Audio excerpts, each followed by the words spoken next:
हाँ तो फ्रेंड्स, इस वीडियो में हम जानेंगे कि हमें बीम की डेप्थ और बीम की ब्रेथ कितनी रखनी है। अगर हम बीम की डेप्थ और बीम की ब्रेथ की डिज़ाइन करना सीख जाएं नॉर्मल तो काफ़ी सही है। हम जो डिज़ाइन कर रहे हैं वो अकॉर्डिंग टू IS कोड कर रहे हैं। स्पान अप टू 10 मीटर अगर है तो कैंटिलीवर स्लैब में L/D की वैल्यू 7 होगी। कैंटिलीवर के केस में L/D होगी 7, ठीक है। और सिंपली सपोर्टेड के लिए होगी 20। ये जो वैल्यू आएगी वो होगी सिंपली सपोर्टेड के लिए 20, ठीक है। और कंटिन्यूअस अगर बीम है तो उसकी हो जाएगी 26, ठीक है। बीम का जो स्पैन है अगर वो 10 मीटर तक है, स्पैन अप टू 10 मीटर तक है तो वैल्यू ये रहेगी, ठीक है। अगर 10 मीटर से अधिक हो गई, सपोज सिंपल सपोर्टेड बीम का हम देख रहे हैं, L/D की वैल्यू हमें पता है 20 है, ठीक है, 20 है। लेकिन हमारी जो ये L है, ये L की लेंथ 10 मीटर से ज़्यादा हो गई, 12 मीटर हो गई, 20 मीटर हो गई, L की वैल्यू 20 मीटर हो गई। तो उस केस में बोलता है for span above 10 metre the value in A may be multiplied by 10 upon span in meter expected for the cantilever, in which case deflection calculation should be made, ठीक है। तो अगर 10 मीटर से ज़्यादा हो गया तो ये 20 वाले वैल्यू में हम स्पैन अपान 10 अपान स्पैन से मल्टीप्लाई करेंगे तो 10 अपान स्पैन हमारा 20 हो जाएगा, ठीक है। तो 20 से 20 ये कट जाएगा। अगर स्पैन 12 होता तो 12 से 20 का डिवाइड करते तो वो हमारी आ जाती है वैल्यू L/D की। तो इस केस में L/D की वैल्यू हो जाएगी L/10, ठीक है। L/D की वैल्यू हो जाएगी 10। तो ठीक है, इतना आपको समझ में आ गया। चलिए अब डिज़ाइन करते हैं। हम जो डिज़ाइन करेंगे वो करेंगे 5 मीटर स्पैन के लिए, ठीक है। 5 मीटर स्पैन के लिए करेंगे सिंपल सपोर्टेड बीम। हर जगह सिंपल सपोर्टेड बीम का होता है, ऐसा ही बीम होती है, ठीक है। इसकी हम डिज़ाइन करते हैं अब। तो हमें पता है, दिख ही रहा है कि L/D की वैल्यू हमें दी हुई है। L/D की वैल्यू हमें 20 दी है तो हम लिख लेते हैं 20, ठीक है। 20 लिख दिए। तो हमें अब लेंथ तो चाहिए नहीं, हमें चाहिए डेप्थ। लेंथ हमें पता है तो हम लेंथ की जगह पे लेंथ लिख देते हैं। हमें लेंथ 5 मीटर पता है और डेप्थ हमें निकालनी है इक्वल टू 20, ठीक है। तो D कितना हो जाएगा?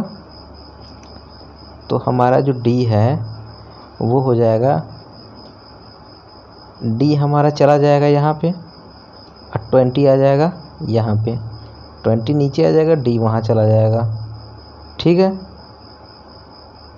तो D इक्वल टू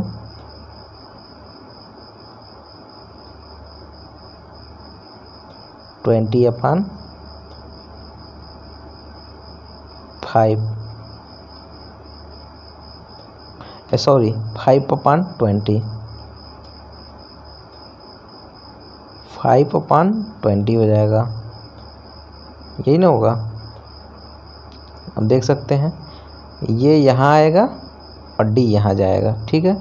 मतलब ये ऐसे आ रहा है, ये ऐसे आ रहा है और D ऐसे इसके पास जा रहा है, तो ये होगा।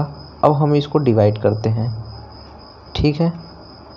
इसको हम डिवाइड जब करेंगे तो हमारी जो वैल्यू आएगी 5/20 इक्वल टू आ जाएगी 0.25, ठीक है।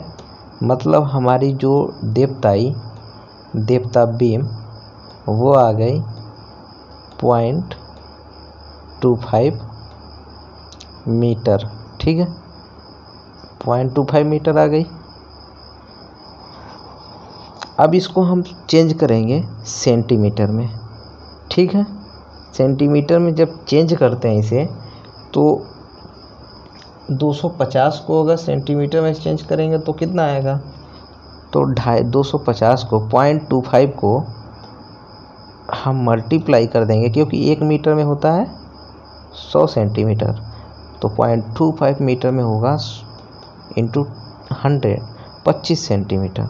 ठीक है, तो यहाँ पे आ जाएगा और 25 सेंटीमीटर। ठीक है, 25 सेंटीमीटर आ गया ये। ठीक है, अब हम चलते हैं बीम की ब्रेथ निकालते हैं।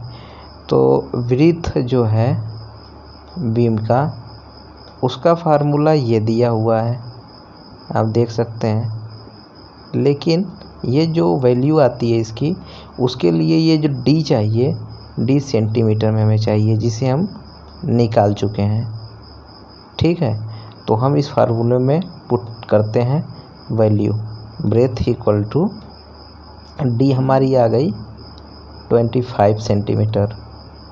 ठीक है, अब इसका डिवाइड हम कर देंगे 1.5 से। 1.5 से डिवाइड करेंगे तो ये हमारी जो वैल्यू आएगी वो आएगी ब्रेथ 25 डिवाइड बाई 25 डिवाइड 1.5, ये आ गई 16.66। तो 16.66 ये जो वैल्यू आई सेंटीमीटर में। अब इसको हम चेंज जो करेंगे मीटर में कर लेते हैं। 16.66 तो डिवाइड 100 तो आ गया 0.166। ठीक है, तो 0.166 जो वैल्यू आई, इसको मान लेते हैं 170। ठीक है, 170 इसको हम ले लेते हैं। तो 0.170 तो हमारी जो वैल्यू निकल के आई बीम की, ब्रेथ आ गया उसका 170। ये हम mm में अब लिख रहे हैं। ठीक है, और जो उसकी डेप्थ आई वो आई 250। मतलब इससे कम हमें बीम का साइज नहीं रखना है। ये मिनिमम वैल्यू है, इससे बढ़ा सकते हैं लेकिन इससे कम हम नहीं रख सकते हैं। ठीक है।